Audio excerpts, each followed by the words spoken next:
these craft could do things that the Russians could not. One of the incidents was an ICBM base in the Ukraine. Colonel Sokolov says that a giant UFO appeared over this base. These are missiles that are trained to go to New York and Los Angeles. They're very serious stuff there. It's a very secure facility. Giant UFO appears over this base.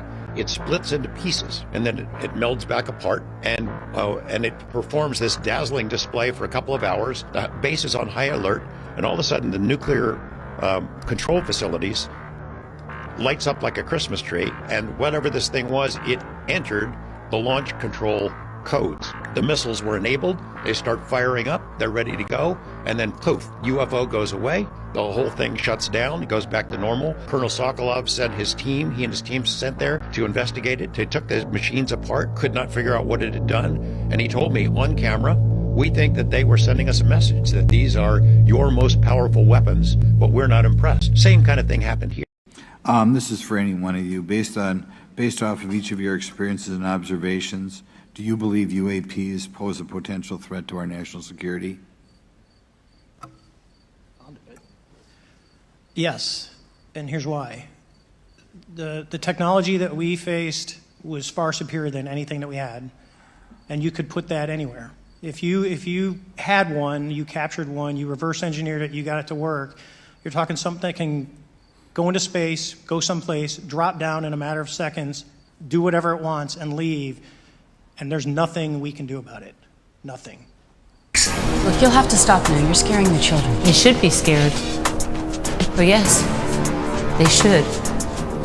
Their beautiful, pure little minds have been corrupted with lies. All this talk of a modern God or no God.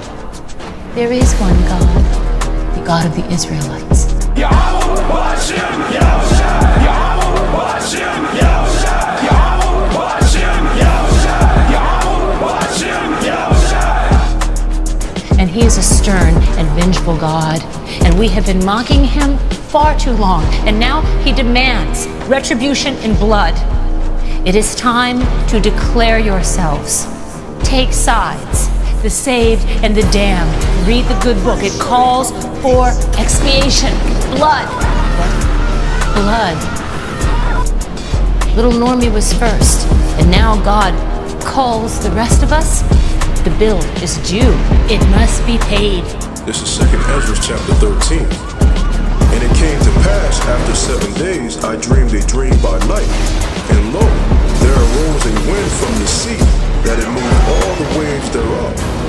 And I beheld, and lo, that man waxed strong with the thousands of heaven. And when he turned his countenance to look, all the things trembled that were seen under him. And whensoever the voice went out of his mouth, all they burned that heard his voice, like as the earth faileth when it feeleth the fire. And after this I beheld, and lo, there was gathered together a multitude of men out of number from the four winds of the heaven to subdue the man that came out of the sea. But I beheld, and lo, he had graved himself a great mountain and flew up upon it.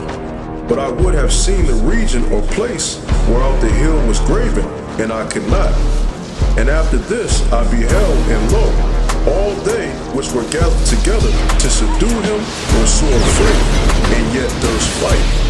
And lo, as he saw the violence of the multitude that came, he neither lifted up his hand, nor held sword, nor any instrument of war, but only I saw that he sent out of his mouth as it had been a blasted fire, and out of his lips a flaming breath, and out of his tongue he cast out sparks and tempests. And they were all mixed together, the blast of fire, the flaming breath, and the great tempest, and fell with violence upon the multitude which was prepared to fight, and burned them up every one, so that upon a sudden of an innumerable multitude nothing was to be perceived, but only dust and smell of smoke. When I saw this, I was afraid.